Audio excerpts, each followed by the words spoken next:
Shoutout sa mga solid nating ka-teammate na sila James Bentazo, JJ Sibong, Ronald Berbosidad, Romeo Conchada, and Efren Katimpo. Marcio Lassiter to Ginebra, and Ginebra Justin Brownlee and Arvin Tolentino together again.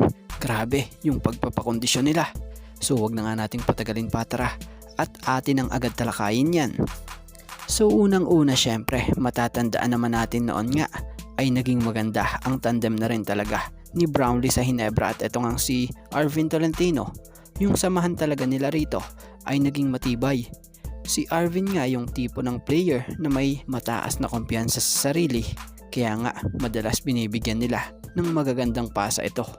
So si Brownlee, sa mga hindi nakakaalam ito yung import na madalas pinababantayan ni Coach Tim noon dito kay Arvin Tolentino sa ensayo noon sa Ginebra. So ibig sabihin talaga kaya makipagsabayan ni Arvin sa kagaya ni Brownlee.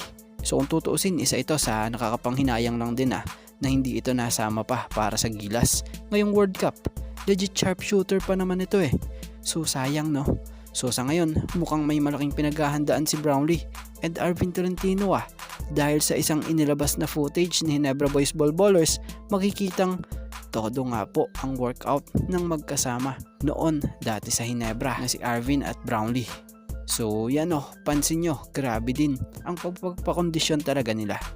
So kung gusto nyo nga mapanood itong video footage talaga na ito punta kayo kay Ginebra Boys Ballballers FB page at syempre credit na rin kay Ginebra Boys Ballballers dahil sa photo na ito.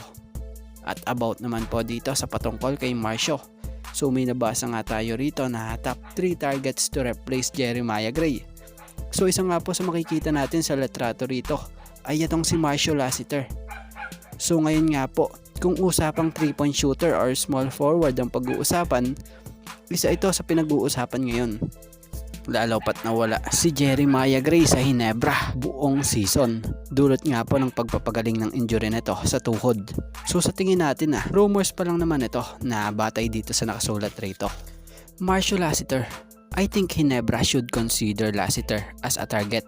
His trade price will be lower than the top 2 of his ranking. If they do not want to give up a loaded package, Lassiter is the right guy for them. So para sa atin okay lang naman rin kung si Marcio Lassiter ang mapunta sa Ginebra. Pero bago mangyari nga ito, syempre 3-team trade ang maaaring mangyari rito. Dahil bawal ang direct dahil sister company nga kasi sila So kung mangyari man ito, maaaring maresolbahan ang kakulangan sa Barangay Ginebra. So ano sa palagay nyo mga ka-teammate at anong ang opinion nyo nga rito?